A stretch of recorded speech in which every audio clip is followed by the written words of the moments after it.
Quick question, since I was caught up, and I apologize. How did you watch the last podcast? Yes. What'd you think?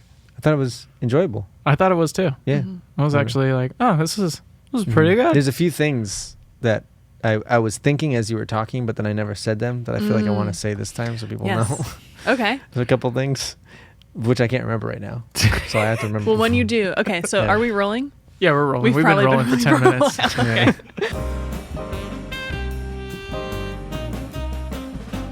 If you think of those things that you wanted to say, please just say. I have one. Oh, okay, perfect. Go ahead. One of them was my wife wanted to tell you to not be so hard on yourself because she thought what she saw was actually very good. Oh. So I never got to chime in and say that. And I also thought sitting across from you as you performed, I was not thinking, man, Rita is really making this difficult. So those are things I didn't say, although I was thinking them. So now I said it. Okay. Well, I appreciate that. And I think if you had seen it, that's the thing. I think I am hard on myself, but I also think it was one of those things that just could have been better. Mm-hmm. And I think when I see the missed opportunity, I go, okay, can we just try it again? Mm-hmm. So, I mean, the footage is still around somewhere. And there was a part of me that was like, what if I just gave all of it to you? And then you could just do whatever you wanted with it. Mm-hmm. So if that is something you're interested in. Oh, you can have it, man. Yeah, we I'll can give it to you before you leave. All of that. Yeah. All right. For real. But that is so nice. Yes, that's one of the things I didn't say. And the other one was when we were talking about, is it like a cop-out to just choose, comedy over other acting? And I was talking about what it is to be an actor. I also wanted to specify that when it comes to the way I view acting, I view it in the narrow, like I want to pick a lane, not in the broad scope of I should be able to do all things, because I think ultimately an actor is that, like I was saying last time, is just someone who says, give me comedy, give me drama, give me romance, and that's what I am. Right. But I feel like I'd be best suited for a manager or an agent that is willing to just find that lane and say, I'm not going to push you to be everybody. I'm going to just, find that zone. That's what I would enjoy. Mm-hmm. So, I mean, and to speak candidly, I'd like landing one great show or sitcom that I could just enjoy for, 5 to 10 years and then hang up the cape. Yeah. So you would enjoy playing a good character. Yeah. Yes. A character that I feel like I am embodying because they didn't exist until I gave them that life. Mm-hmm. And then also that just inherently I sort of am partly that character, they're inseparable. That'd feel great. So that every time I spoke, I just kind of felt like I was that character. It's hard to not even speak as that character because we're so intertwined, which happens a lot in TV shows because you're that person for so long. Right. And then the audience sees you only as that person. So you can never be recast because it's like, it's not even separate from you as an actor anymore. It's now just you're one. So that'd be fun to be able to be a character where you really feel like you're living in that world. Yeah. And you go to work every day and you go back to that world that okay, this is what I inhabit. That'd be fun. Would you ever write that character for yourself? I don't know if I could. I mean, I haven't tried, but that would be the smart way to do it. Mm-hmm. There's actors who that's how they get their start is they actually just write. But yeah, I don't know if I could or not. That's one of our heroes, Britt Marling. Yes. She went out on auditions and basically the only roles she was winning were like girl next door, cute blonde, and had like one line. And are you okay? Yeah, I just got a phone call and yeah, I thought it was a bee. Sorry. I'm like, what? That was my bad. I'm going to turn my phone on silent. She said that she didn't want those roles, and so she kind of teamed up with two people that she went to school with. Mm-hmm. I always say his name wrong. Zal Batmanglish, I believe. That's definitely it. And then the other guy, Mike Cahill. So the three of them kind of banded up, and I believe they made a documentary first, and then they started just kind of diving into, okay, what are the movies we want to see or the TV shows we want to see? And she was like, what are the characters I want to play? And so they kind of formed this, we'll write together, I'll act, and you direct, and you do this and that. And so they kind of found their little places. Yeah. And you have not seen the OA. I think that was what we were so shocked by the last time. Okay.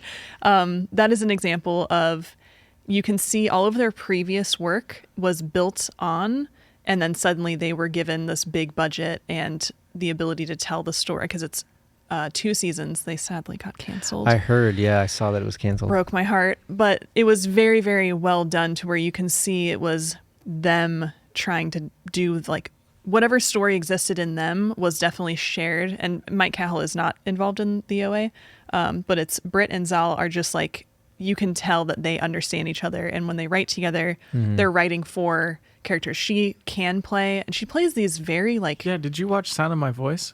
No, I haven't seen any of her stuff. Okay. Or Another Earth? You No. might, we actually own... I'm just going to keep naming movies after you said that. I think I we know own that. of all of them, though. I Okay. do know Okay, of them. Okay. If you log into our Amazon. Yeah, you we can- bought them. So actually, you can, 2 of them. iOrigins as well. Origins is another good one. Yes, but so you can see her in this work. You know that it's her imagination, the themes that they like and all that.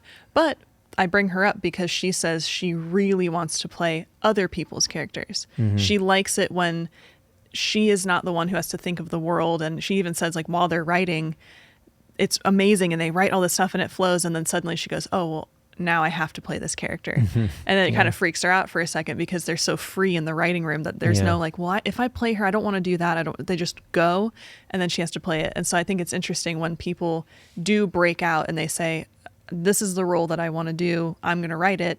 But then she's like, someone give me a good role. Yeah. You know? So Yeah, I know, it is because interesting. sometimes as an actor, you would prefer someone else having gone through that technical work of shaping the story and shaping the character, and then you're given sort of the fun part of that final fleshing them out and interacting with maybe some of their clothing and how they hold themselves and that kind of stuff. That's sometimes the fun part that an actor likes to do. Yeah. Put them in the side of having to build a character from scratch. That's a different task. Dude, So, I think if you watch Britt Marling, you would realize that you would want to play the same types of characters that she plays. Yeah. I think that really, you could be like the male version of the types of parts that she plays. yeah.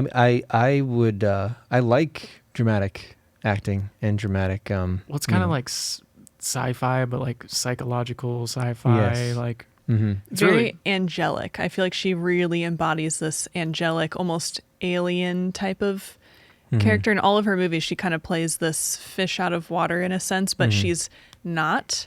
She's like very. So- It's she's you always should just smart. watch it. Yeah, she's always just watch her stuff. I think Yeah.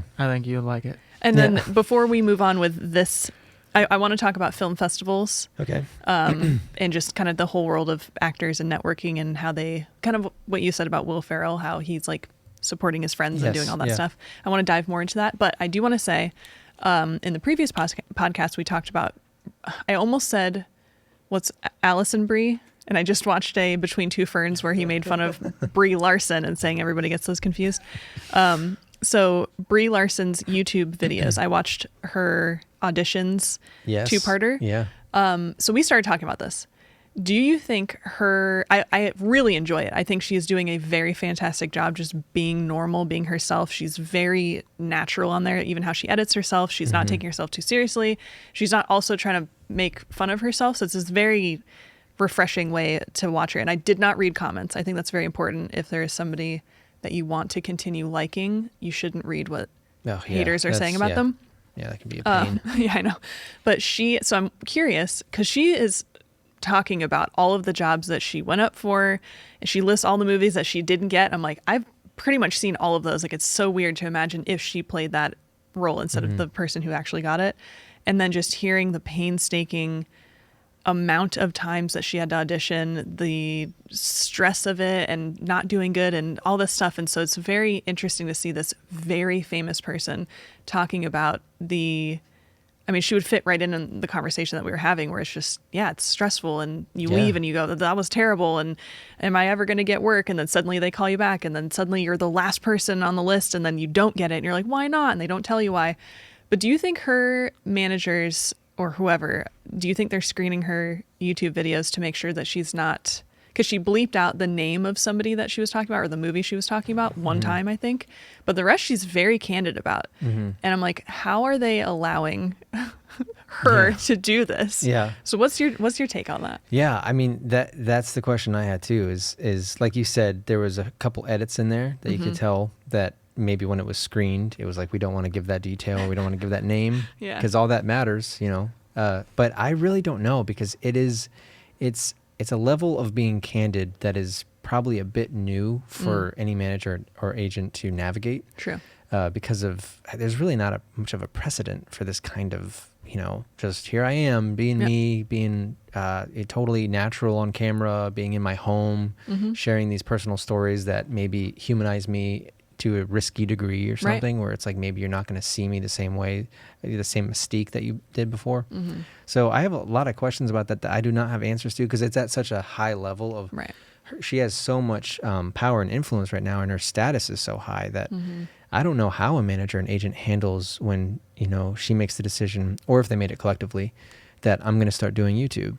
That would be very interesting. I'd love to know what exactly that's like and how that process has been for her. And even how much they make the decision of, like if she's editing these things or if they're giving it to an editor and then that editor is making it look very much like, they're playfully doing it and it sort of looks like it's edited by her or whatever. But I'm sure those are not just she makes them and they're getting uploaded because I would imagine that's... She did say something that was like, I want this to be my place of freedom in a way. And I don't know the exact word she used, but it made me think she might be able to just be like, let me post what I want. But I mean, then you think about it and you go, well, she is literally being like handled by a team of people saying, you go here and you do this. So she may be a pioneer in a new, because Instagram came out and famous people were posting like weird pictures of themselves that you would never see because most of the time it was paparazzi or a very, sculpted magazine cover or something. And now if anyone can post anything they want, a picture is one thing, but a video where you're talking about your auditions and the process and then even her wearing high heels and a jean skirt and a tank top and talking about how that made her feel. Right. You're just kind of like, ooh, you are definitely calling out the people that you are asking for work from. You're just sharing your opinion the way you would if you were talking to someone without a camera rolling, which is that's a risk because sometimes your opinion, when you say it in the moment, it might not be totally refined or it might be very much how you feel, but you wouldn't say it if it was being recorded. There's a lot at risk when you just you're talking candidly and something is just every second is being recorded. So obviously it's being edited and everything, but also the way her split camera work is, where it's kind of got this little branding around it, makes me think that it might not be her exclusively controlling the creativity, unless that is something that she is good at and she pursued. But that kind of stuff is where you go, I can't tell if there's a team working on this to make it look like it's totally, just you. I don't know. If there is this much thought and work going in behind the scenes, they're doing a fantastic job because there is 50% of me is like, she's definitely doing this herself. And then the other side's like, well, they figured out how to make you personable. She's got a really good PR person that's just like, that person let's needs do a this. raise. Just because she was so weirdly handled in the public eye. And I remember in her Hot Ones, she was like, Sean Evans, which I think he's a fantastic interviewer. He was like, you were once quoted as saying Reddit is your favorite website or something like that. And she was like, not anymore. And so you see just her as a person, she is now experiencing the world and especially the online world differently just because of whatever happened, whatever that was. And then in them trying to kind of undo that, I do feel like they're doing the right thing. I do. And even with that, like launching with Hot Ones kind of initial interview to sort of segue into you having a YouTube channel, and then you even have like an Animal Crossings episode where you sort of share. It all makes it seem like someone is lining these things up for her.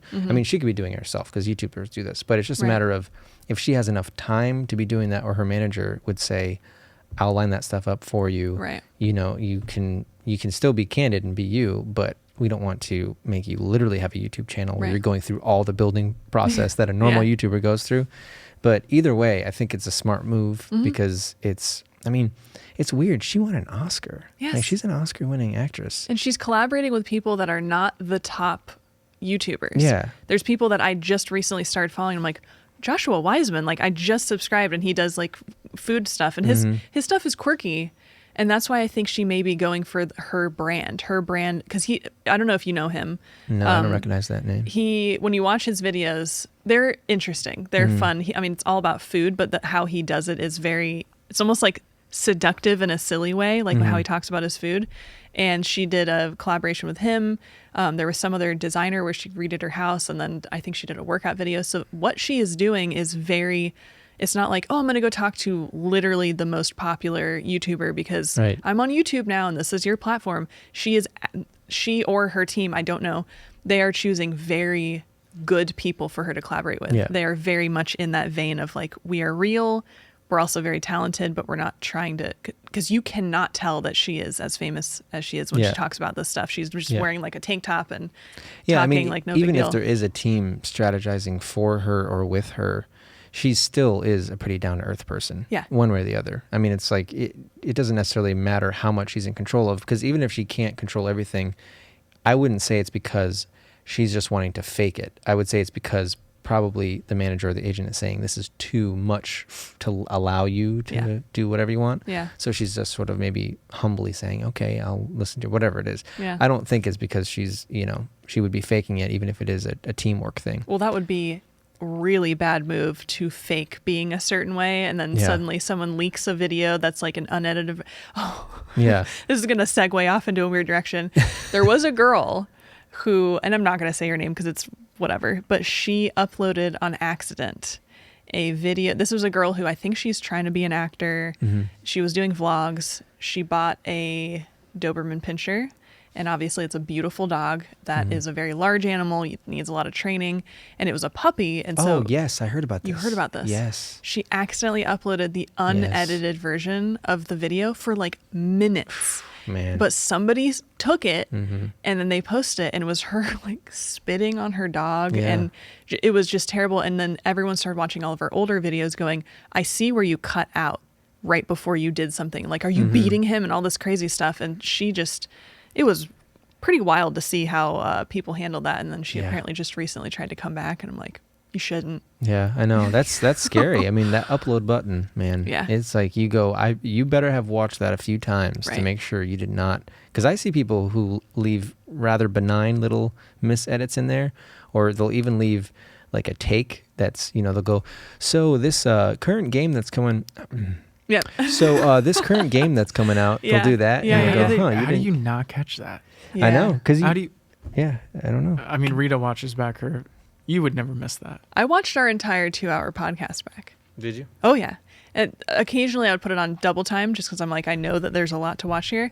But I thoroughly enjoy, because the thing is, we're in a state of flow while we're in here right now. Mm-hmm. And I don't like to pop out and be like, I must say everything perfectly and correctly because then it's not going to be a good conversation. So when I watched it back, it was almost like watching it for the first time. Where you're Right. kind of like, oh, did we talk about that? And Right, I yeah, said that? yeah. So that's what I like about it. But I also really want to make sure before I hit upload, I'm like, I'm pretty, which if you watch the rest of my videos, you're like, really? you You're said watching this again? one's ready to go? Yeah. But yeah, it's a risky thing to have things out on the internet, especially in Yeah. video form when you are saying things because I imagine Ooh. it's probably a very relatable thing at this point in this day and age of having considered starting a YouTube channel many times and not doing it, because that's where I am. And I think that's where a lot of people are going to end up being as years go on. It's Yeah. just, it's something everyone considers. Yeah. And maybe you upload one video or two videos, or maybe you have a channel that goes stale and then you put whatever. Yep. It's like, it's such a normal thing to think, maybe I could do something, maybe I want to share something, but being able to do it routinely Yeah. and create, enough of a income where it's your career, I can't even imagine being Yeah, able to yeah, pull yeah. that off. But yeah, and you're it's- at the mercy of your fans and you have Yeah. to watch all your analytics. Yeah, this channel has had some dry spells, right. but it's also really fun to not have an audience going, you need to post, you need to post. I Yeah, just go like, that's a lot. Oh, take a Casey year off. Neistat just started vlogging again, daily know. vlogging. No, I've Really? watched both of them. Yes, yeah, They're good. I mean, they're Yeah. It's him. It's like I he's know. back. It's like that man puts so much effort into those vlogs. Oh, they are goodness. like they're so movies. good though. They are. Like So I was good. watching one this Yeah. morning and I was like, this guy gets it. Mhm. He is the vlog And- king. Okay, you know what I love about Casey Neistat as well is that he was doing that before he even had a platform to put it on. Yep. It was just the way he almost saw life and saw capturing his life and how he saw just the world. It was just, I want to be capturing it. I'm going to set a camera here and talk to it. Yep. And at that point, who was he doing it for? It was just a part of how he saw things, which is why it feels so authentic when he does it on YouTube. And then you see other people who are clearly emulating and kind of just being derivative of that. And sometimes they pull it off fine, but it's still it's not in their bones. They had to muster it up. It's crazy too, because I'll watch some videos that are like people that they do tech reviews, or they're like camera people or whatever, and they'll take elements from Casey and they put them, even though they're not like vlogging, they're just doing like a tutorial, or they're telling you about a product. And it's so funny that he's created like this style. Yeah. What are they like, slamming their box down and like destroying their gear? Because that's this big thing. Yeah, throwing stuff, or like doing the whole like talking to this thing, and then all of a sudden he like turns and he's on like a skateboard, and they're still talking, like completing the sentence. Yeah. Those kinds of weird transitions and stuff. Man. When he does those kinds of sequences across like a traveling trip, and you see him go from New York through the airport, and he's carrying a thought all the way through it, and then he lands and he does something. And the framing of every shot is sometimes matches perfectly. Yes. Sometimes you're just like, did he plan it, or is he just in that world naturally? Yeah, I mean, you got to think. I don't know what it is. I don't know how he thinks, but thinks through it. But he did talk about the fact that when he was doing the daily vlogs before, it was a lot for him to do, which is why he stopped. Didn't he do them nonstop for like... ever? Like years or something? Yeah, it was a couple years. Because he's actually a pretty new YouTuber, all things considered. So yeah, it was like a 2-year span, I guess, of uninterrupted daily vlogs. Oh my gosh. And then it was just too much. Yeah. Because of, obviously the amount of creative juices he used. Oh yeah. And the amount of time, because it takes time to edit those things the way he edits. Yeah. That's not a formula, because it's all the footage you have to look through. And but I'm sure you get better at planning what you are capturing. And exactly. But you know who did that obviously never put out the stuff. So this comes back to the idea that there are some people who document their life, and it's just a part of who they are. And Heath Ledger did that. He had boxes and boxes of footage, and he just filmed himself all the time. Not because he's like narcissistic or whatever, but he was just always capturing what. And I wish I had that, because I've made vlogs and I've made, like family trip videos and things like that. But it is probably one of my least favorite things in the world, is to have to just capture, even though when we watch it back and it's like an unedited version, it's literally just the clip files, we will sit there and just look through all of them and be like, oh, do you remember this thing? And it's not edited and all that. So I'm like, it's so easy to just take out even my little Osmo Pocket thing and just film something, dump the files and move on. Like, we've talked about this all the time. And I think my stress now has like gone away, where it's like, okay, I don't have to make a video out of it, because there is something about capturing hours of footage and then being like, now I have to look through it all, that I don't like. But that's literally what Casey built his entire YouTube career on, is I'm just going to film everything and then somehow make this amazing thing that engages people. And it's so energetic the whole time, but it's not just like throwing stuff at you. It's like, it's a story. Yeah. I don't know how he does it, and I don't know how he maintains it for so long, and I'm glad he took a break, because I feel like he needed a break. But yeah, it feels good to have him back. I don't know how long he'll be back for. Well, it's weird seeing him in California now too. I know, that's what Bobby and I really like, is we're seeing shots that we were, when he first said he was going to California, we were thinking, oh great, we're going to be able to see our little hometown again. Hometown, that's not our whatever. It could be home though, just because it's not where you... A hometown. A hometown, there you go, a hometown. But then he took that break, and then he would only do vlogs when he went away from Los Angeles. And then it was like, well, that's not really what we were hoping for. But either way, he's one of the best, man. He's just, he is someone who taught me so much that I didn't know about film and editing, because he called his videos films. He always used that term, like my film or my movie. And to me, it was, movies were a very specific craft of beginning, middle, and end, narrative structure, opening credits, end credits, all that kind of stuff. And then the more I was exposed to his videos, and the more Bobby and I got so much out of them, it opened my eyes to how raw that kind of artistic expression can be, and still feel like you told us something, and you created art. And you took us on a 6-minute journey that gave us emotions and made us smile and made us think about something. And, he did a lot to expand my view of what it is to make a movie, or what it is to tell a story. because I was very kind of like uppity before that. You know, I just thought, I even went to school in high school with kids who would, they would make similar videos of just really gross editing and like bad cuts and weird angles. And I just thought, what are you guys doing? Like, that's not cinema. Right. But I don't feel that way anymore. Yeah. It's like he totally changed that view, and it kind of opened my eyes to all of what YouTube offers, you know, because what he did made sense. And you and I were making fantastic movies at that same time in high school. Oh, yes. Oh, we were making some of the best. Yeah, that was cinema. that was true cinema. Scary movies. But that's like I've said this in a previous podcast, but that's why I had to make them found footage, was because I was so particular that if it didn't look like a movie, then I'm not going to make it a movie. It has to be found footage because that's the best I have. But yeah, that's interesting how much he's changed my perspective of that, and how much a lot of YouTube creators have changed my perspective of what it is to, you know, test out the medium of capturing something on camera. Oh yeah. And then, you know, telling a story. Yep. And if the way that you present it says something about you, I mean, Casey, you say, okay, he has an amazing work ethic, and obviously he wants to connect to people, and he's not just going hard for a day out of, you know, to get a vlog out of it. His life was probably going just as fast when he wasn't filming. I know. And that's where you're like, what has he been up to? I know. I'm curious. Like, when I have thought, okay, would I ever do a vlog? I've thought, man, how am I going to make a story out of one of my days? And then you start thinking about essentially staging things, and you go, man, that's not entirely what he does. It's like something else is happening when he's doing these things. Because sometimes he'll even know, okay, on this day, the story I'm telling is there's going to be this product I'm going to talk about, but I'm going to make it feel as if I'm not just talking about a product, and this isn't a product plug, but I'm going to make it feel like it's part of my life by sneaking in a couple personal things in there. But it flows so naturally because it's just a part of the way he learned to be an artist because of how long he was doing it for. And so if you haven't done that, like someone like me, I haven't done that. I haven't thought about capturing things that way. I haven't, you know, had my home camera, you know, growing up with it. I wasn't capturing family things or my adventures. So it's not in my artistic language. Yeah. So it would take a long learning curve. But you know what you do very well that you did when you lived in LA? Your Instagram. All the black and white videos that you were making. Yeah. I thoroughly enjoyed those. Did you ever see those, Ryan? Did I ever get to show them to you? I talked about them a lot. But was it just you and Bobby making these? Yeah.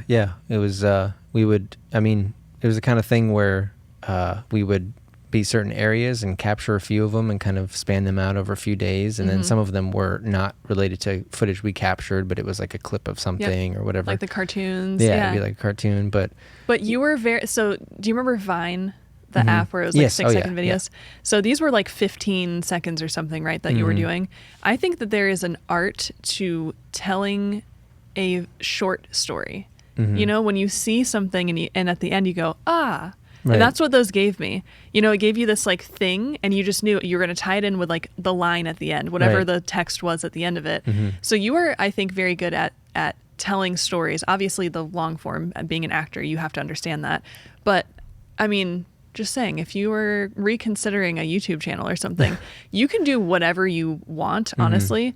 But I did enjoy that. So if you're like, do I have any like, you know, natural thing that I could put out there that's not just copying what's out there? Right. Those little, and they were black and white and they were beautiful. One of my favorite ones that I literally will like always think about is the one where Bobby's like turning and she has like her curls are like going around, and I love that stuff. Like, it's so short and so cute and just like gives you a good feeling. So if you wanted to make like micro YouTube videos, that could be a thing. That's true. Yeah, micro YouTube videos. But one of the cheats that I would employ there is I would use songs I really liked that I just didn't have the rights to. So as of right now, it's still up on Instagram, but every now and then I'd get a warning that it's like, you know, we don't think you own this song.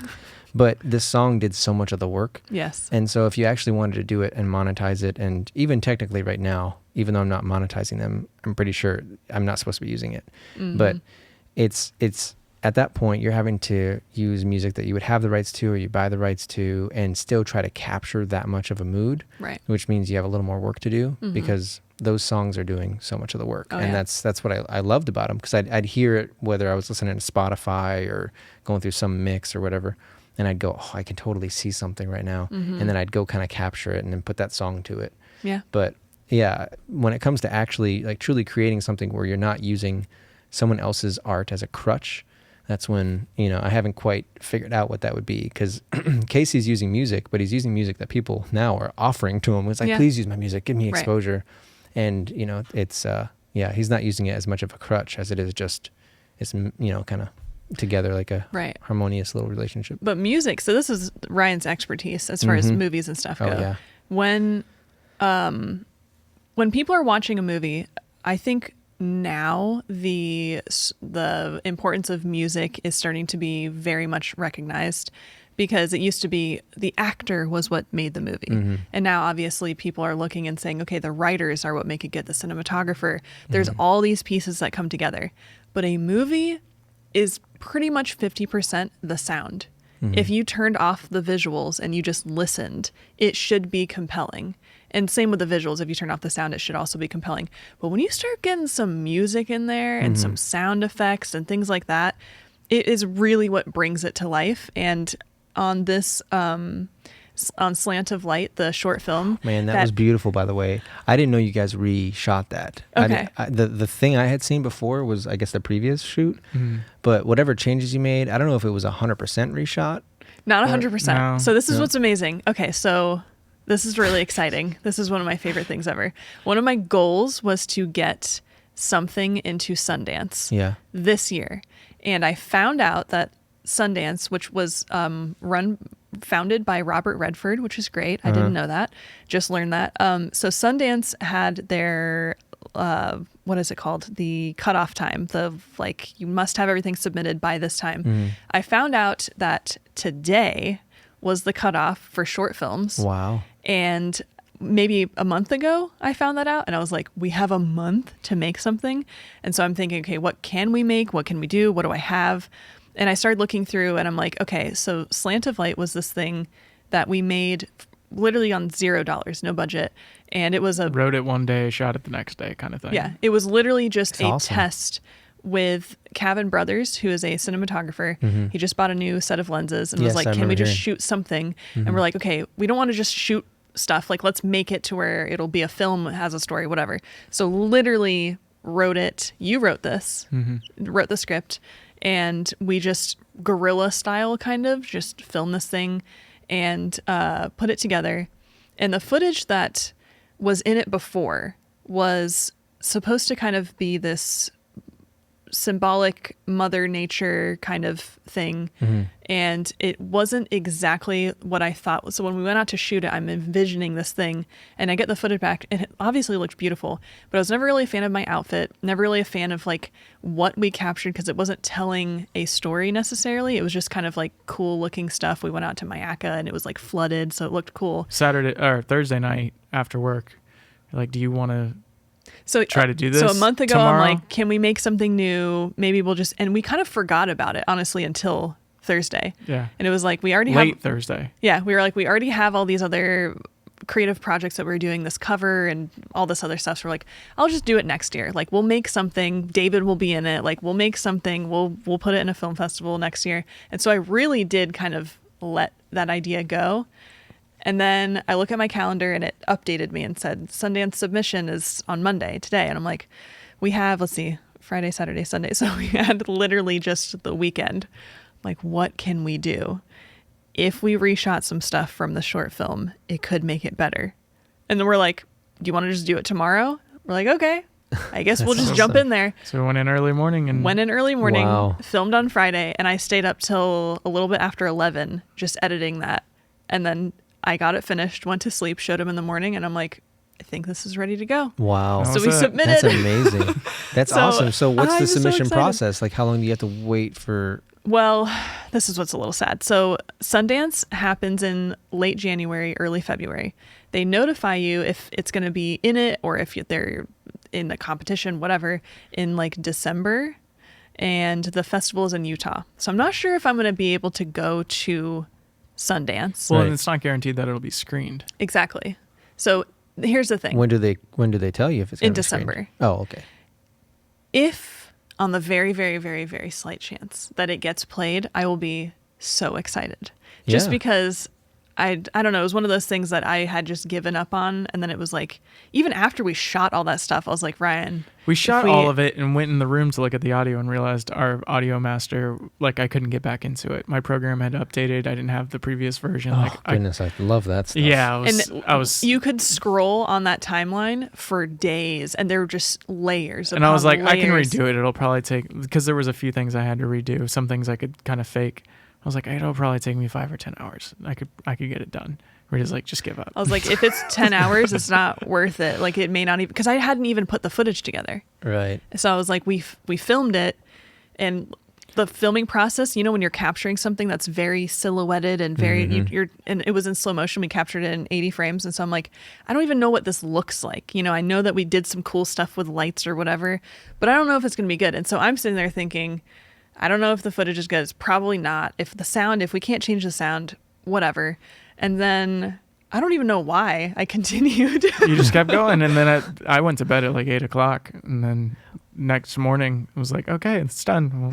Well, I can't say that I remember like real close details of the first time I viewed it, but I can say that when I watched this version of it, I knew there was something profoundly different. Really? Oh yeah, I could tell. I didn't know where it was. I don't know where it started and where it ended, like where the changes were. Yeah. But I knew. I thought, man, that was a different result. I understood something differently. Yep. Whatever it was, it worked. It's just you, man. Yeah. You're the one that's different. We didn't actually change it at all. We just faked Yeah. that story just to see what you would say. Yeah, It was a how placebo funny. effect. How funny would that be if I'm like, gotcha? Nothing's How different. bad would you feel? That would be quite a psychological I know, experiment. right? I'm glad though, because honestly, I think that's the best music I've ever written. That's why I brought this up. Sorry. That's like the best thing I don't know what happened. I but didn't want to give up on it because truly, here's the truth. When I heard the music, I was like, this, and the sound effects, he did all of the audio on it. Okay. When I heard that, I was just man. like, this is beautiful because it is a feeling that is being captured. And I always tell him, I want the music to be a character. I want the music to be saying something either along with what's happening in the visuals or against it. Like it's got to be that thing. And when I recorded, it's not my favorite part of the entire thing, but it's a genuine emotion when I'm reciting the poem at the end. I was listening to the soundtrack. Do you remember this, Ryan? Mm-hmm. You played it in my ears. You were in the closet with pillows all around you. Yeah, we made a makeshift like audio booth in there, and I was literally crying when I was saying. And my character is supposed to be like heartbroken and just like distraught in that moment. Well, like quietly distraught. And so I was like, you know what? If I can hear the music, because I always got chills whenever I would watch it before, and so with the music pumping in my ears, I genuinely did just like the emotion came through. And that was one of those magic moments that I was talking about with our scene. Right, like yeah. the magic will hit and suddenly this will happen. That did happen for me where I'm in there reading it and I'm just like in my head going, oh, I'm actually crying. This is working. This is crazy. Like, I can't believe it. That's what they did on Les Mis. They had a little, earpiece where the pianist was playing and stuff. And I truly think music has most of the power in moving people. When you're watching something, every time it's the music that will get me and just like punch me in the gut. And that's why I like to call him Hans Zimmer. Everyone says Hans. Oh, and really? I don't.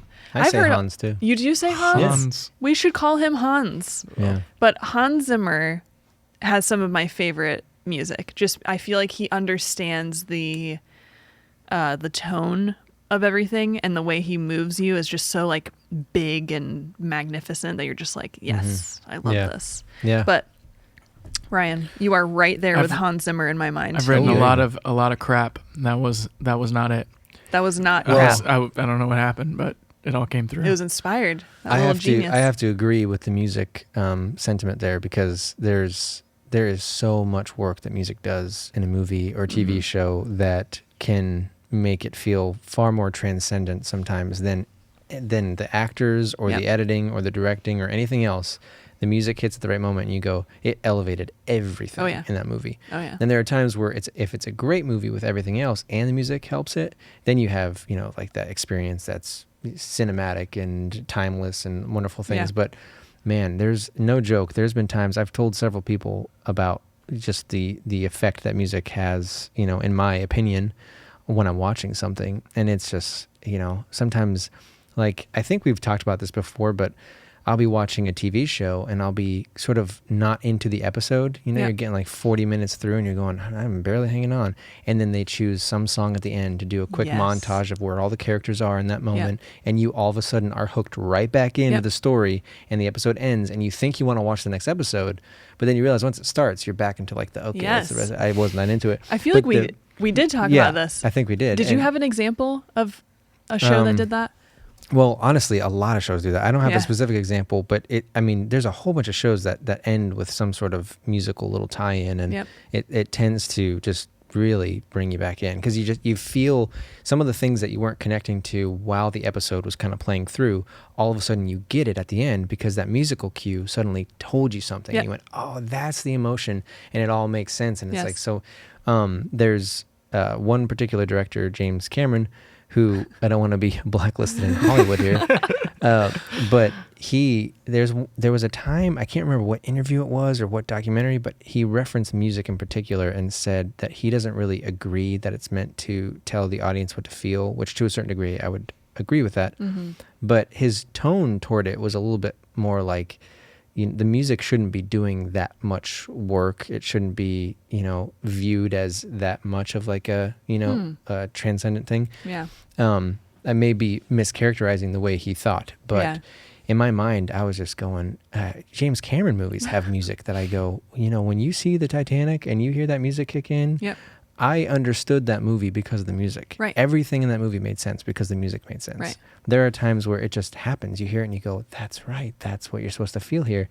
And what I like about music and that idea that it actually tells you what to feel is that there are times where if you're not sure exactly if what's happening is meant to be eerie, but the music tells you, it like kind of calms the audience because now you know. Now you've been told, okay, this is eerie. Yes. Or if a character's like reaching for something in a ladder, and then the music does something or either drops out or comes in, you're going, okay, so I am supposed to be nervous right now. When music drops out, I think the absence of music does so much more than sometimes like, nah. Yeah, oh yeah. When you hear nothing, you're like Mother. Something's about to happen. Oh, Mother. No, I never saw Mother. Oh, you should watch Mother. Although it has no music.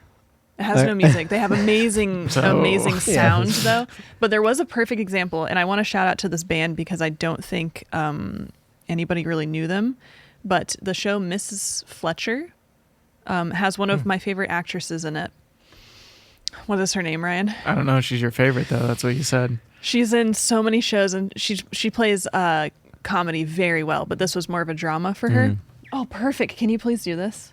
The viewer, I am using the wrong keyboard. The viewer can't see. So if you just saw a bunch of cuts, that isn't my fault. Her name is, where is she? If you scroll down, we can see her right there.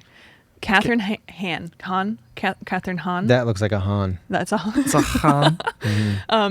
I love her in basically everything she's in. It is absolutely, I just love this woman.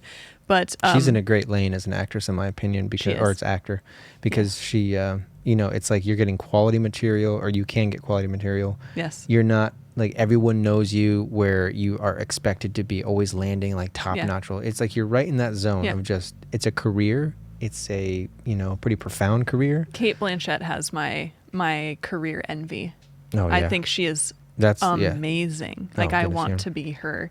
So Mrs. Fletcher, I have to say this. I love this woman. She is amazing in Parks and Rec. She's amazing in Our Idiot Brother. It's one of my favorite movies. This show I could not watch a whole lot of, and the end of an episode had a song in it that made me watch another episode, and then after that I was like, I don't think so. She did fantastic. I'm not sure what it was about the show, but will you please look up the song, Ryan? You are Jamie. Okay. It is called Run. Keep it in the wrong. It is called It's Never Too Late. Classic fiction. Okay, so the song is called Run. It's Never Too Late. I don't know if we can play this. Probably not. But just I can hear it really cut clearly this out. in my ears. I'm getting like chills, but just imagine the tone that it would give you. I'm going to cut this out of the podcast so we don't get flagged. No, don't do it. I'll just pull it down. Well, I can't hear it now. Okay.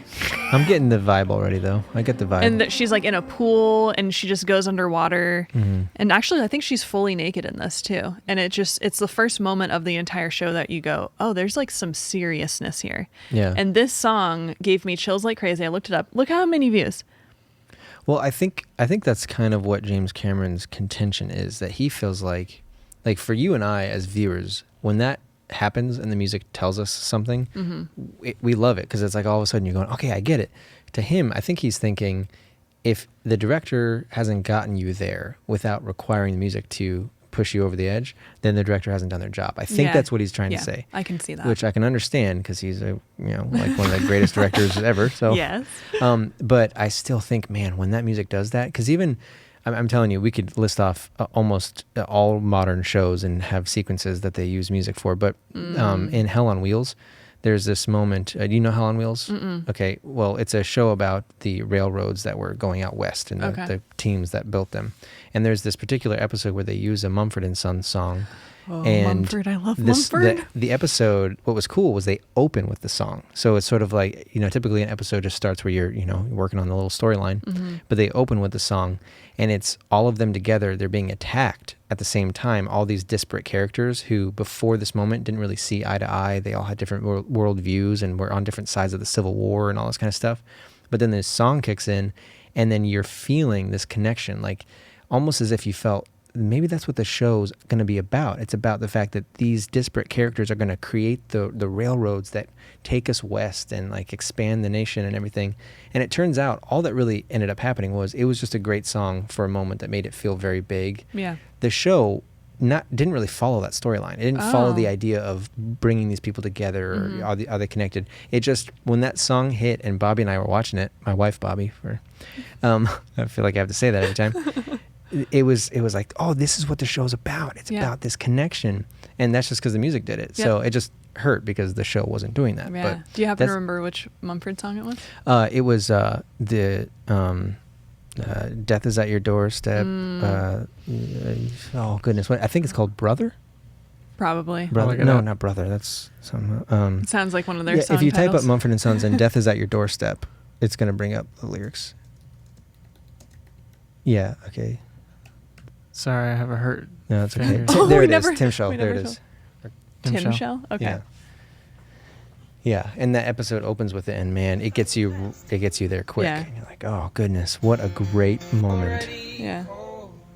Oh yeah, that was a great song. Because it's in the midst of them fighting for their lives, right. and it's very violent. But then you're going, okay, that's what's happening. Yep. It's like the fight for their life is the thing that's going to finally break down the walls between them and the things that separate their ideals and everything. It's like that's going to bring them together. But that. Do you ever feel like if you were involved in the types of shows where you're like, oh, it's not what I thought?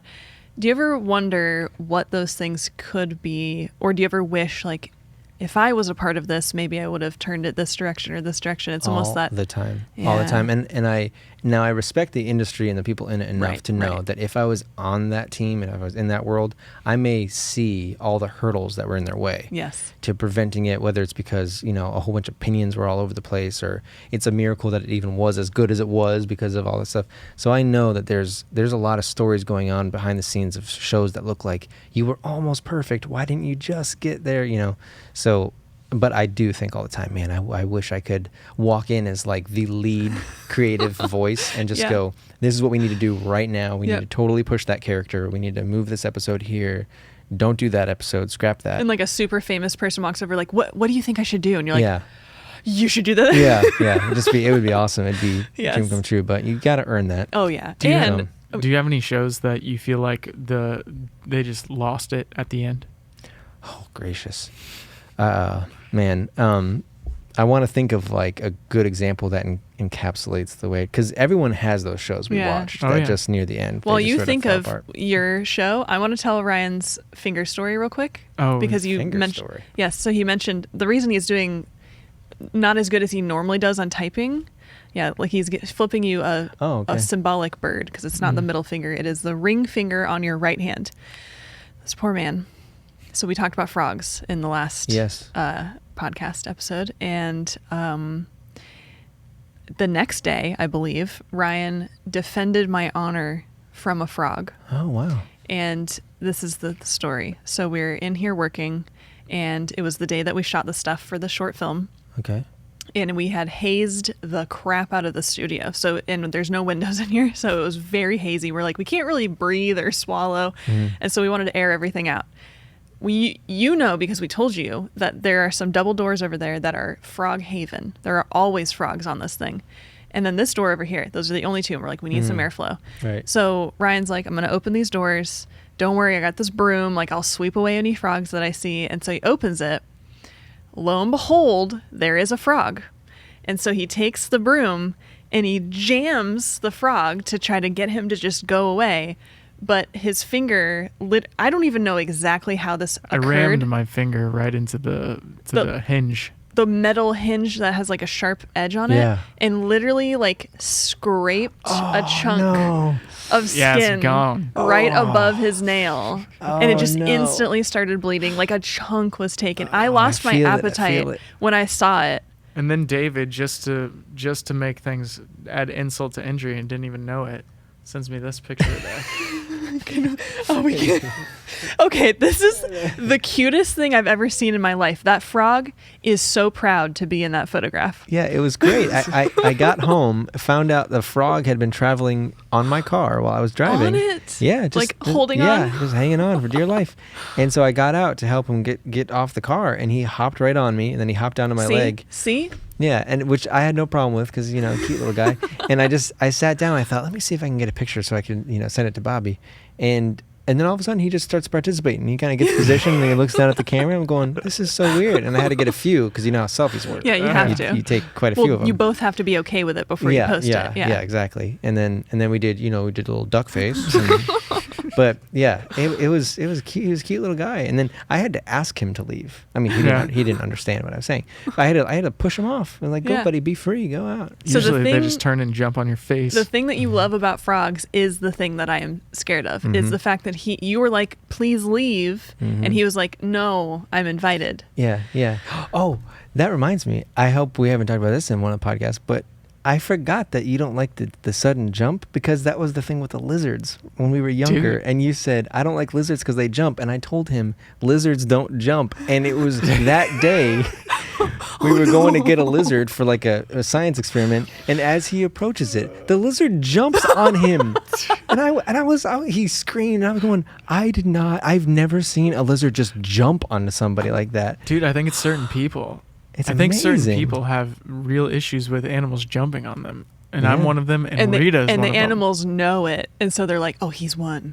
She's one. For sure. We're going to jump. That's so funny. I forgot about that. Yeah, it cracked me up. I tell people all the time that story because I love stories where I'm so certain that something is true. Yes. And I'm like reassuring somebody that there's no reason to be afraid of this thing. And then his fear is fully gone and he just goes right in. It happens. Yeah. I said that to Bobby once. She was like, our license plate's expired. It was the month of the expiration. And I said, no cop is going to pull you over on the month of the expiration. I was like, that morning as I'm laying in bed, I get a ring. And she's going, I'm pulled over right now because the cop saw my tag. I'm going, the month of? Yeah, that's I know. David, you need to say right now, Slant of Light is not going to get played at any of the three festivals that I submitted to. Yeah, I assure you, Slant of Light is not going to be played. That is not, it's not how it works. It's not going to happen. Thank you. Actually, we need you to do that the day that they... In December. I'll tell you when. Yes, in December. So it's submitted to 3, and all 2 of them, I don't know about the Florida one. If I were to win some sort of short film jury prize or something, guess what, David? What? I'm automatically in the running for an Oscar. What? So you could be coming with us to the Oscars. Too early, though. I can't go too early. You can't it go has too to be early. the 100th Oscars. So quick say that it's when going is to the play. 100th Oscars? Because that's your thing, right? Yeah, it's still like 6 years away, I think. Okay, so we got to get a film together real quick. But that's awesome. And also, why do you not consider that acting, what you did in Slant of Light? It is, but not... Because it feels like it's like you're on camera and we're hearing your voice. Now, it's not necessarily hearing your voice speaking with someone else on camera. That's what I think is a little trickier. It is very difficult. But you still had presence where it felt authentic. Because some people, their faces don't even look right when you film it as a character, even if they're not talking. So you had that check. Thank you. Then they can't verbally say lines, even if it's off camera. It doesn't sound real. I'm good at doing voiceover because I have done a lot of voiceover and podcasting. So you've nailed that. And so now the more challenging one is actual interaction in a scene. Yes. But nonetheless, I mean, those two right there, that got you a short film. Right. And that's, so I look at that as it was an interesting process because while we were filming, same kind of a thing happened that when we were doing our scene where I was kind of like, what am I supposed to be acting like? But because we were in an environment that was literally like a barn with, I think it was cow poop. Not sure what kind of animal 100% was cow poop. Yeah. Cow patties. Cow patties. It was an actual patty. We like picked it up and had to move it. It's very dry, very old. Yeah. Oh. And no animal had been in there for a very long time. And then in that same area was the library. And so it was, the environment in there helped me to kind of, and it was instant. Like as soon as we got there, it was like we just turned the camera on and just started doing some stuff. And I remember thinking, I was kind of panicking in my mind, like, okay, what am I supposed to be doing? But I wanted to just take the pressure off of everybody to try to direct me, or because the main focus was on the camera and the lens. Like, how is this going to look? How do we get the lighting? It was not on acting, performance, or anything like that. And so, Which is, the way it should be when you're making a film. And so really focused on the equipment, not the talent. So all of the pressure to do good as far as the performance goes was on me. And I kind of liked that because if it didn't work, it was just an equipment test. Like it was fine, but I wanted it to work because I thought, it was shot on a red, like it was beautiful.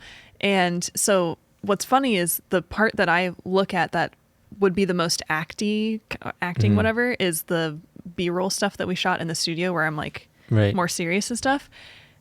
That stuff comes naturally, which is why I said I would love to play like an evil queen or something, or like the angel of death or something like that, just because it's very character-y. It's not like you're a human, that you have to be relatable and you have to say things believably. One of the important parts too is just when you're watering the plants or whatever, that for people, it's hard to look real when you're doing that, like to look authentically, not aware that there's a camera. That's a pretty big deal. Like the fact that you can even do that. Oh yeah, I'm telling you, I have seen people who, if they're aware that they have now initiated any form of acting, regardless of dialogue or not, their faces show it subconsciously, and they wouldn't think it, but it's like their face just becomes slightly self-aware.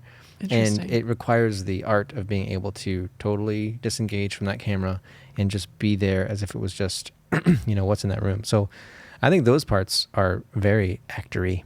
Thank you. You know what I think also helped?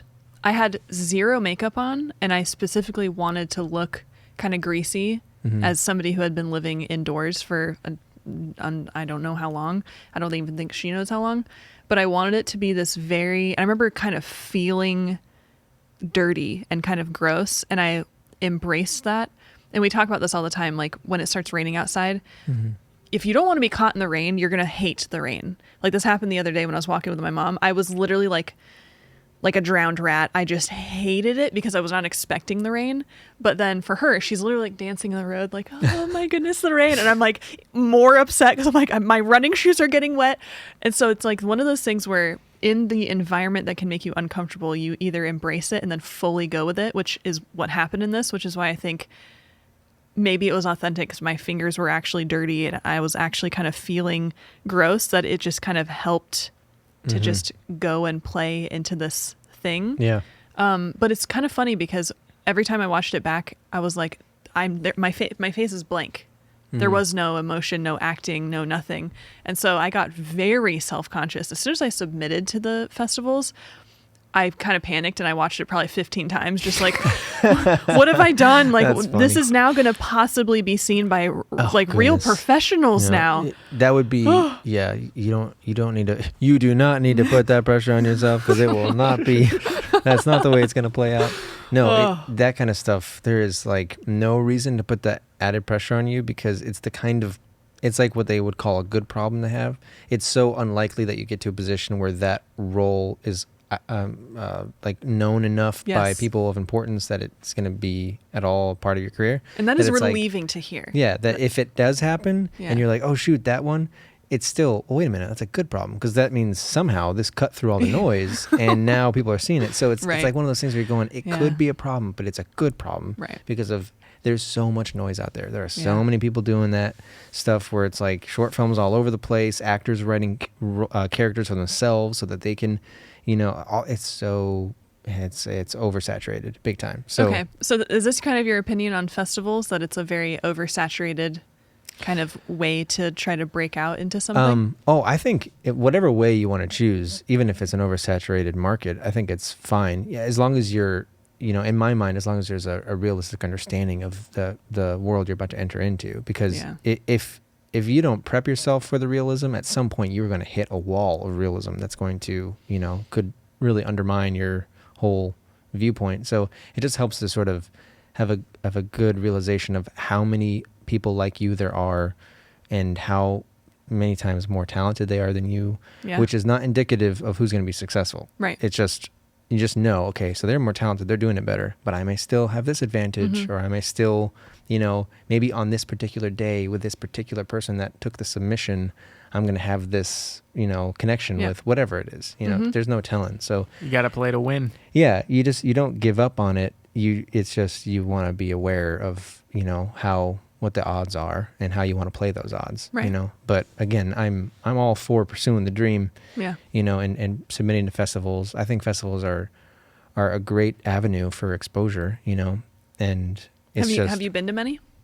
Oh no. Really? No, I haven't been to many. Have not. I went to, because we have the Sarasota Film Festival, which is mildly on the map. We occasionally get some famous people coming through here. Well, not too bad, all things considered. And David and I appeared in the last Sarasota Film Festival. Well, that's not right. the last one, but like 5 years ago or something. The iconic.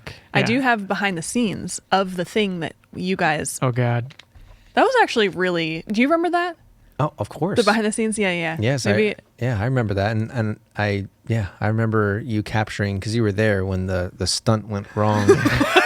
Forgot about that. Do you care if people were to watch this, if I linked it in the description? Oh, no, I don't care. The behind the scenes.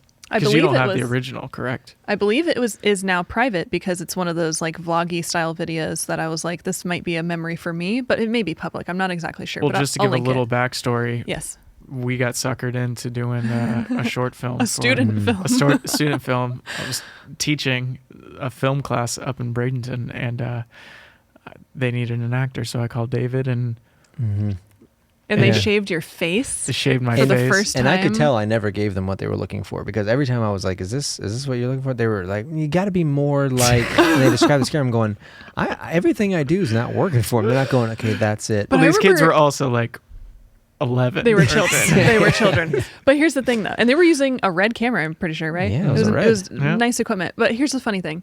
I do remember, first of all, they all came in and like shaved your face, and they were doing makeup and all this stuff, because you guys were playing teenagers, and you were rounding the age of 30 at that time, I believe. And I was shooting behind the scenes. That's the video I'm talking about. If you want to see behind the scenes of this thing, what was the project's name? Oh, it almost just popped in my head and I lost it. Oh, second time around. Second chance. Second chance around. Something like that. Yeah, something. So basically you guys play these teenage friends who an accident happens, and I'm not spoiling anything if I just tell the plot, right? I don't remember the part, my favorite part. It's a big spoiler alert coming up, but you'll never be able to find this. If I have anything to do with it, you'll never see it. But I'm fine with that. Scrubbed from the internet. Yeah, it should be scrubbed from the internet. David, we find out at the end, this whole time we've been driving in a car and talking about the good old times and whatever, and we find out that he's in a wheelchair. Mm-hmm. And so because you guys got in an accident and he got paralyzed. That's another music moment. They kick in music right there. Yeah. And it's not a very good project, but when the music kicks in, you kind of think, maybe this was really good. Okay.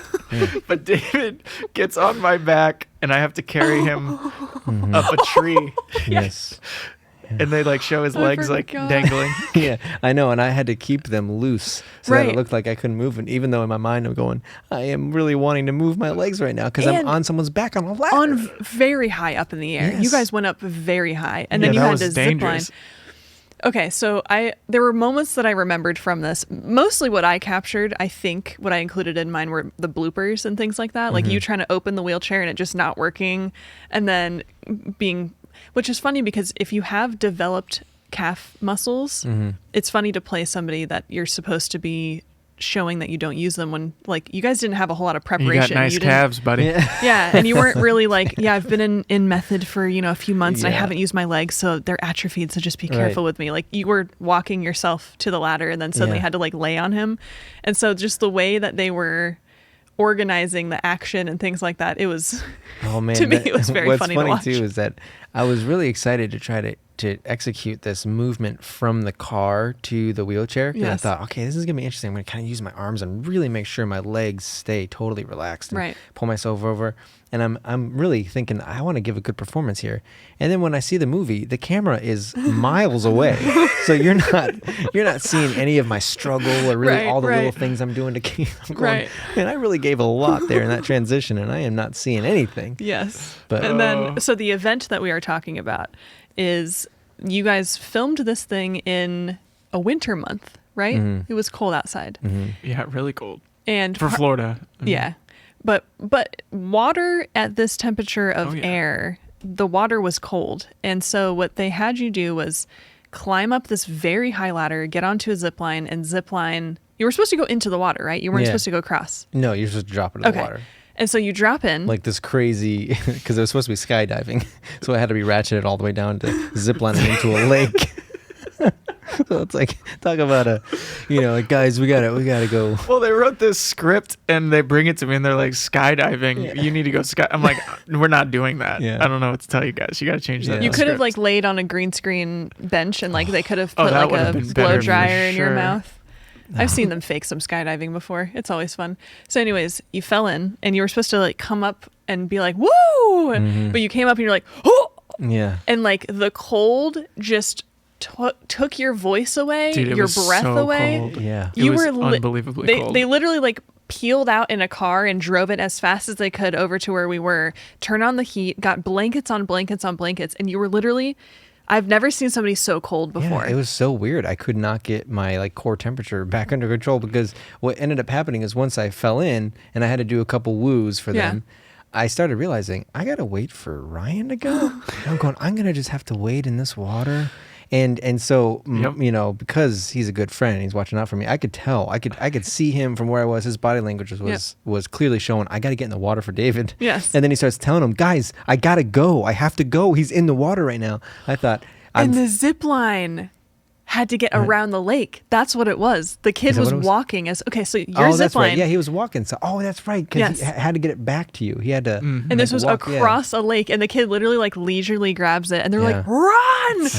And he's like, what? Yeah. And like he had to go a pretty long distance, get you back the thing. Yeah. Meanwhile, yeah, I know. I was in the water just thinking, in the ice cold water. I was like, I'm so glad Ryan cares right now because if not, I may have lost the will to even fight for my life at this point. Oh, no. Yeah. So he defended me and he got in there, and then I couldn't do any more takes because I just thought if I go back in that water, I don't know what's gonna happen. Yeah. So they were all like, we don't want you to just drown because you just can't swim out. And then randomly, which is in your behind the scenes thing, there's someone who looks like me on this small crew. I like zoom in on you in the lake and then I zoom out and the guy's profile looks exactly like you in a hat. And I'm like, everyone's like, that guy... That guy looks like David. That guy get on that zip line. So jump funny. in. Oh man, he's like, great. Okay, and just like takes off his shirt. Yeah. I know he dealt with it fine because he had to then go in the cold water and he was thin too, like me. So it's like he probably didn't feel too great about that. Right. But luckily, I was fat then. Yeah, you weren't fat. I was fatter than I am now. Go back and watch the behind the scenes. You're gonna see all that fat on my face jiggling around. Jiggling around. Well, they shaved your beard off, so I feel like it just very round. It looks different anyway. I don't think it was round. Well, let's just move on. I was gonna say we may watch it and be like, oh. Yeah. Oh goodness! Don't say anything. That's round. Oh my gosh! They say the camera adds 10 pounds. We're over an hour. We are over an hour. Yeah, we're an hour and 20 minutes. I feel like we scratched. Gracious. We just barely scraped the thing that I said we were going to talk about. Yeah, but whatever. Yeah, doesn't matter. I mean, I don't know much about festivals aside from the fact that I think they're a great avenue for exposure. Yes. They're worth submitting things to. It's very exciting that you submitted yours. I know, You got to so keep me posted on that. Yes. And I think we should aim for more festivals in the future with For our sure. stuff. Well, so I didn't know anything. I just knew whenever I saw a cool movie or something and it said like Sundance and had those little like whatever they're called, the little leaves. Yeah. I always saw Sundance and I'm like, well, obviously there's good stuff going through Sundance.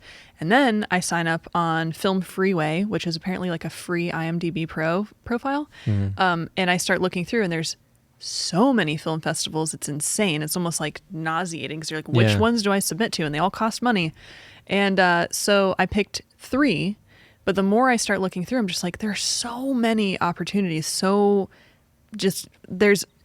did not realize how easy it was to submit, first of all, which not everything's going to get played. So that's the big thing. Like you pay money and it may just not even go through. But if it does and you go, you're meeting people who made stuff in your caliber and also the stuff that's going to win Oscars. So you're there with people who you should get to know if you're in this industry. And we have the Sarasota Film Festival. I went because of the film you guys did, and then we knew a couple people here and there, but it's never been on my kind of thing to do to get into festivals and things like that. So apparently if you go to these festivals, you just network with people and you just meet people. And like we were talking about on the last podcast, you see Will Ferrell watching this 4-hour or whatever version of a movie. That is the heart of movie making, is people making connections, meeting each other, going, oh, I saw your work, or did you submit something? No, I'm just here to hang out. And you see people, and if you see them, then they're in your brain. And you go, oh, I met them. They made an impression. And Brie Larson talks about how the audition starts as soon as you walk into the room. So if you want to play the character when you first walk in or not, like you're auditioning not just for that role, but for future roles. You're making the connection with those people. They may hire you in the future.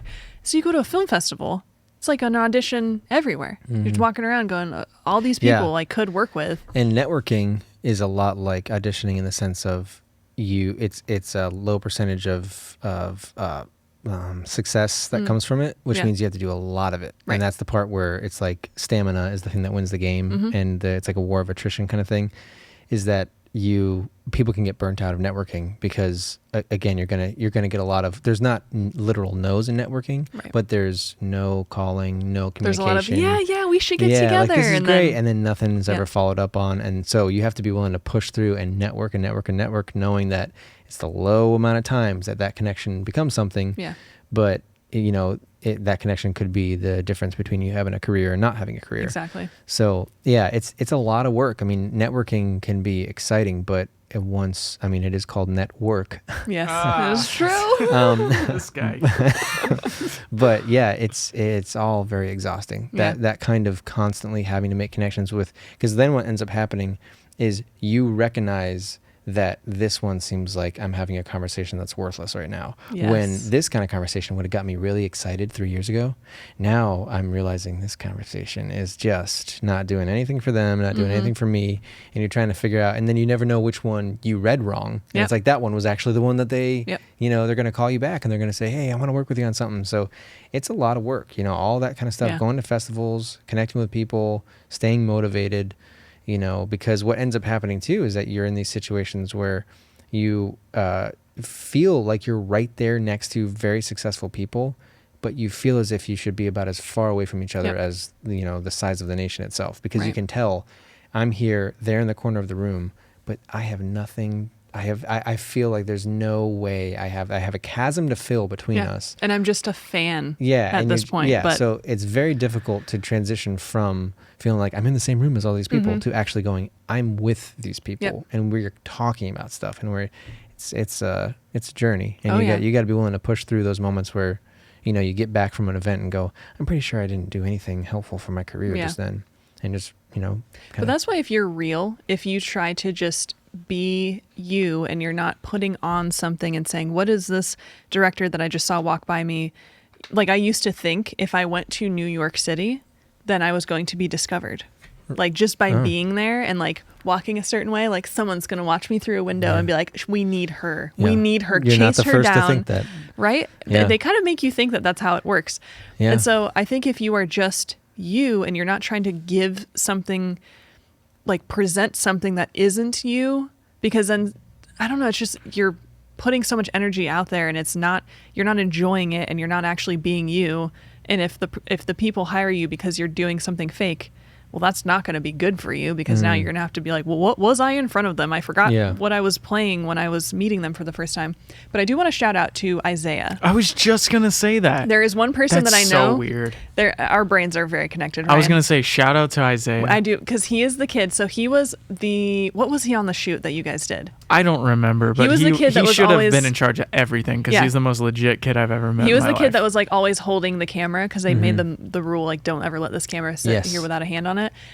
He's in the behind the scenes, so you'll see him. But he is. I say this all the time. If I could hire him to be my agent, I would hire him yesterday. Oh yeah, like, that's right. I have heard you this say that, kid. If you're like, it's incredible. Here's a script.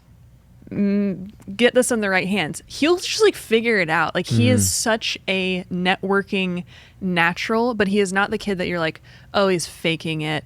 He is just so present there. He is such a big fan. Like every single time we hang out, I'm like, I just want to sit here and just like let him say stuff, just because he is the kid that you want in your corner, because he is such a fan of what you do. He is genuine and he is such a hard worker. Like he recognized Ryan. This is what's funny. So Ryan was his teacher in class, and you started talking about like businesses and stuff, and then he suddenly realized that he knew of Tapestry, which was the business that he was either like starting or something at the time. It was still pretty new, and he suddenly knew who Ryan was and like fanboyed over him. I was editing a video on my thing for the company, and I opened up Final Cut, and it was on there. He's like, "Oh, you have a time traveler?" And I'm like, I made the time traveler." He's like, "Oh!" It's like, "You're famous. What are you doing here?" I'm like, "I'm not." That is so funny. This is a very small company, and I'm teaching you because I need money. So. But so he funny. truly is. He is that kid that if you were like casting the role of a manager who was just like the go-getter and who was like gonna do the thing for you, it's him, and he's just naturally like Dude, that. he was a PA on the Daily Show up until Corona. Yeah. Like he's at NYU. He's gonna do whatever he wants. People like him make it look easy because it's an art form, and people who are good at an art, they make you think, oh wow, all you got to do is what they're doing, and then you realize once you try doing what they're doing that okay, they naturally have this. Dude, you know what's super annoying about Isaiah? He can play guitar better than me too. Ooh. He's like an unbelievable musician. Wow. Yeah. He's just like, yeah, I won this festival last year for bass guitar or something stupid. You're so mad at him. I'm gonna send him this timestamp and be like, I know, Isaiah, right? Isaiah, I love you. Come back from New York. Let's work together. Let's get off the podcast, and That's then we'll true. talk about the secret project. Don't do that thing. Don't be the guy that's like, my secret project that I can't tell you about. Can't tell you about it. But I'm gonna make you keep watching so you can find it. Well, on We're out of memory. If anyone so it's already dead? No, we've got like maybe 30 seconds more. If anyone who's a stranger to all of us has gotten this far into the podcast, I appreciate you listening. Yeah. 100%. And I'd love to know your thoughts on what you just listened to. I know, right? This is a very, I don't even know how I'm going to title this one. I thought it was fantastic. Yeah, it's always a good time.